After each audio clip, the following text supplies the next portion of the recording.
Sahabat-sahabat kemanusiaan dimanapun Anda berada. Kalau kita tadi berbicara tentang peran di dalam kehidupan. Nah, ada dua model peran yang disinggung di dalam Al-Quran. Yang pertama adalah peran mendasar atau secara genetik. Nah, bisa peran seorang laki-laki dan peran seorang perempuan. Karena masing-masing punya kewajiban dan masing-masing punya hak. Peran sebagai seorang suami dan peran sebagai seorang istri. Masing-masing punya kewajiban, masing-masing punya hak. Peran sebagai anak dan peran sebagai orang tua.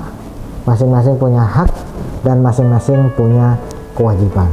Maka peran secara genetik ini, peran yang mendasar ini sebetulnya menjadi sarana orang untuk menjadikan kehidupannya lebih bermakna melalui memaksimalkan peran yang Allah berikan.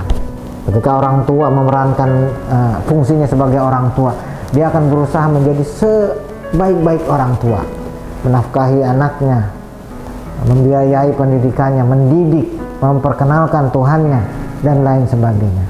Inilah yang melekat, peran yang kewajibannya melekat, dan ini berfungsi sebagai peran mendasar yang bisa dilakukan oleh semua orang yang memiliki anak, yaitu peran orang tua.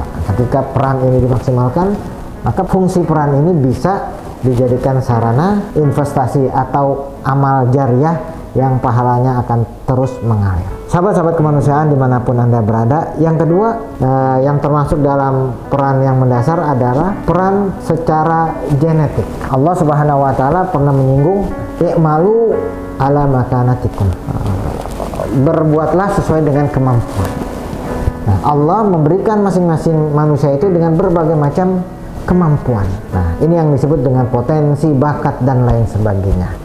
Maka peran yang mendasar ini yang bisa dijadikan sebagai sarana kebermanfaatan buat manusia adalah dengan melalui makanah atau kecerdasan kita masing-masing. Ada yang Allah berikan kecerdasan intelektual, maka berperanlah sebagai seorang yang memang pinter, ahli, expert, dan lain sebagainya. Bahkan orang yang diberikan kecerdasan intelektual, dia mampu berpikir, mampu mengelola data, dan lain sebagainya.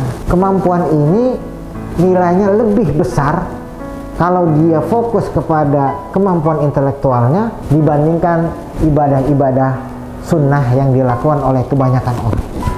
Kenapa? Karena tidak semua orang Allah berikan makanah atau kemampuan seperti ini. Sedangkan orang yang diberikan kemampuan seperti ini, ketika dia fokus terhadap kemampuannya, itu akan berdampak manfaat yang besar bagi manusia yang lain.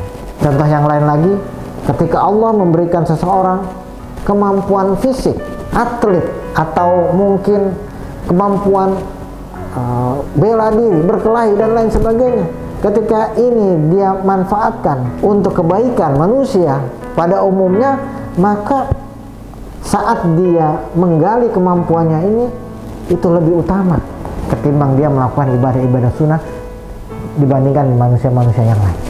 Kenapa? Karena tidak semua Allah berikan kemampuan fisik yang besar, yang kuat, skill yang expert dari fisiknya.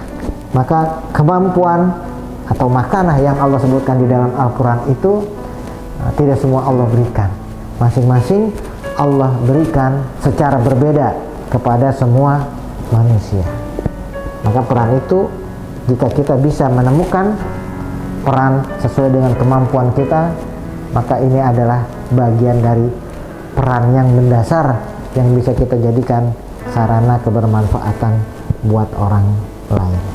Sahabat-sahabat kemanusiaan dimanapun Anda berada, ada peran yang lain yang mungkin bisa kita lakukan sebagai sarana kebermanfaatan agar kehidupan kita itu betul-betul memiliki makna, yang kita sebut dengan peran pendukung.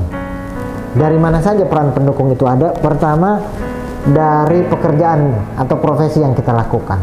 Ketika profesi yang kita lakukan ini kita niatkan untuk Allah, untuk kebaikan agama Allah, untuk syiar agama Allah, maka di situ memiliki nilai manfaat yang luar biasa sesuai dengan visi dan misi kehidupan manusia, yaitu beribadah kepada Allah. Maka apapun profesi Anda, isilah kehidupan Anda dengan berbakti melalui profesi Anda karena Allah. Karena di situ bisa menjadi sebab kebermanfaatan atau makna yang bisa menjadikan hidup Anda memiliki tujuan yang lebih jelas.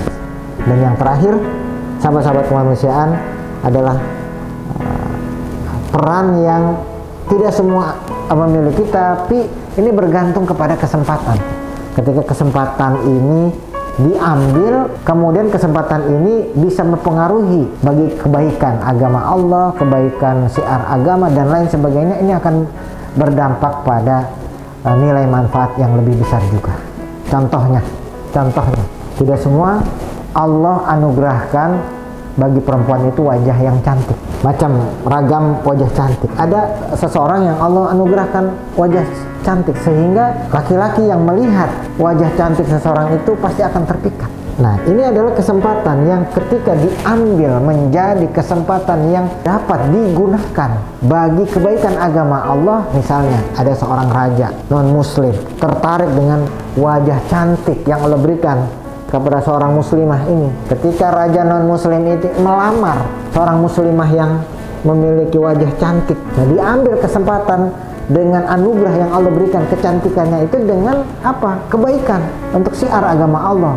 Akhirnya dia mensyaratkan jika seorang raja yang non-muslim mau melamar dia, syaratnya dia harus masuk Islam. Artinya dengan kecantikannya itu ia manfaatkan untuk kebaikan bagi agama Allah. Dan ini adalah kesempatan kita untuk berperan dalam mengisi kehidupan kita lebih bermakna.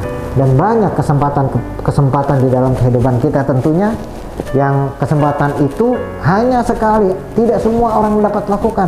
Tapi karena kehidupan kita maknai dengan ibadah, inna sholati wa nusuki wa mahyaya, semua kita tujukan kepada Allah, maka kesempatan itu kita gunakan bagi kebaikan agama Allah.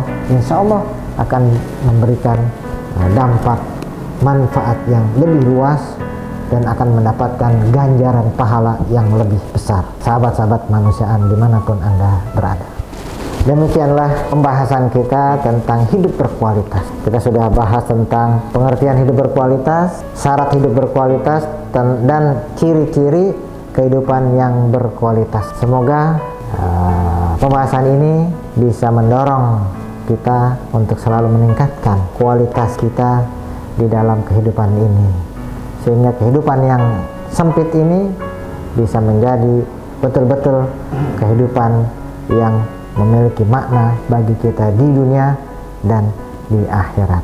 Wabillahi taufiq wal hidayah.